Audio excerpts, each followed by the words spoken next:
As Todd said, my name is Sarah. I'm the wife of Stephen, who's going to preach today, and I am glad you are all here. So this is my testimony. I've been blessed to come from a great family with happy memories of growing up. I'm the middle child of 3 girls. My parents have been married for 40 years. My dad worked hard so that we never really wanted for anything, and I lived a very comfortable life. I grew up with a large extended family that all lived close by and got together regularly. I was born and raised Catholic, and I went to Catholic school from 1st through 12th grade. I made all the sacraments. I went to church most Sundays. I was a straight A student, a good athlete, the teacher's pet. I was part of the popular crowd, and I usually had a boyfriend. My junior year of high school, things changed a little bit, and I started battling depression. It ended up being a pretty significant issue in my life for about 4 years. I was on a variety of antidepressant medicines. I went to counseling, and I even spent several days in the hospital when I became suicidal. I remember saying on more than one occasion, I don't have anything to be depressed about. I didn't understand why I was so sad. I'm really fortunate that I had a strong family support system and the financial resources to help me through the struggle. But even during the years that I was depressed, I was near the top of my class in both high school and college. I had a boyfriend, I played sports, and I had a job. I don't tell you all of this to brag, but I had a pretty charmed all-American life. I never had a sense of need or desperation. I had it good, and I really didn't struggle much. Church was something I did because that's what you were supposed to do. It's what the members of my family did, and it's how I was raised. I don't regret being raised Catholic, as it gave me a good spiritual foundation and strong morals.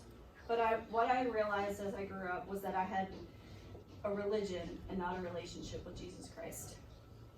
So my charmed life continued. I met Stephen in college and we hit it off.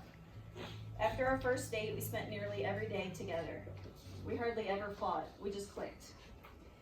He came from a different background than me, and as I learned of some of his struggles, I was a little bit shocked, but I was also drawn to him. I'm a nurturer by nature, just like my mom.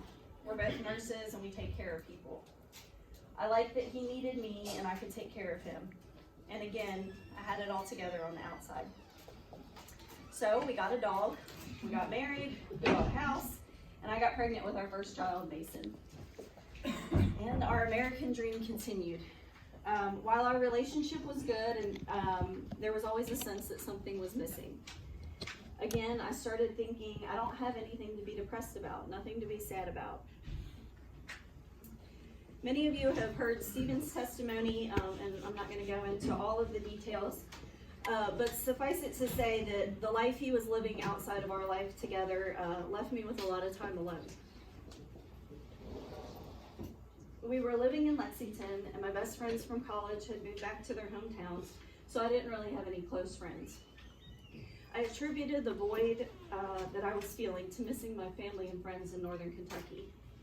I always said to myself that one day we would move back to northern Kentucky and then everything would be okay.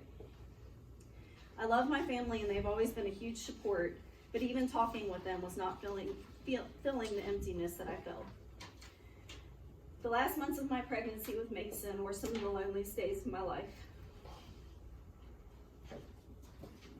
So when I was 8 months pregnant with Mason, my world crashed down around, and I learned of some things going on with Stephen and our marriage, and that he was battling addiction again.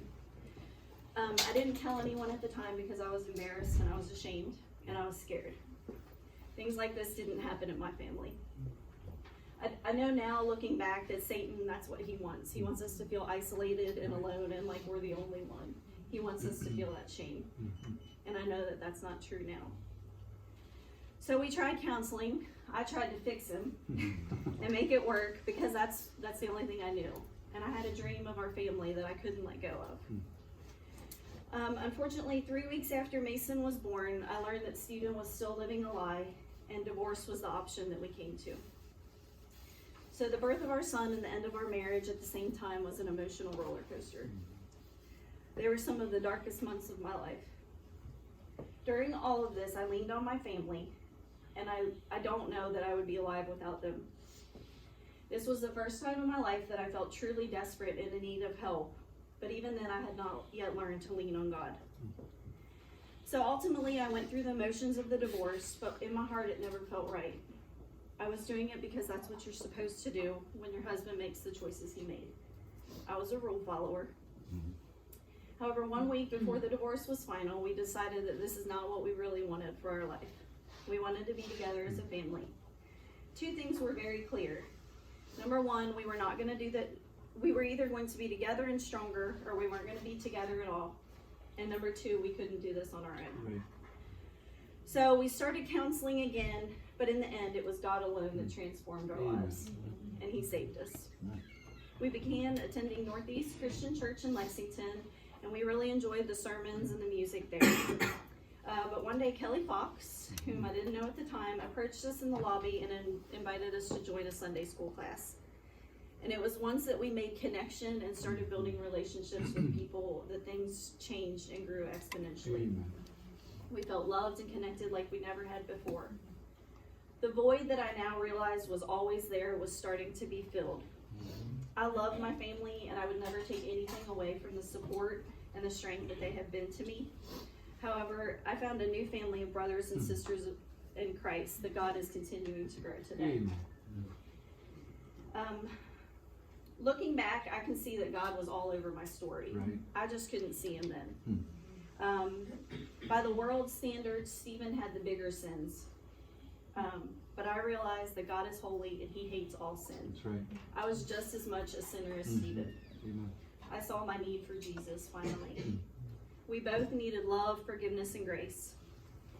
In February of 2011, which is just 9 short years ago, we were both baptized, and we haven't looked back. God's timing is perfect. I could go on for days about how all that God has done in the last 9 years. We added another baby to the family, our Nora in there. We did the Downline Summit. I learned to read the Bible. We've started D groups. There's been other unfortunate things. There have been miscarriages along the way. And oh yeah, we moved to Huntington, West Virginia to plant a church. I started a new teaching job, just to name a few of the things in the last 9 years. After so many huge moments where God has showed up, I call them the Red Sea moments, you would think that trusting God and His plans and timing would be easy. But I still struggle because I'm human, I'm a sinner, and my flesh gets in the way. I actually have an easier time trusting God with the really big things because I've seen Him bring me through them.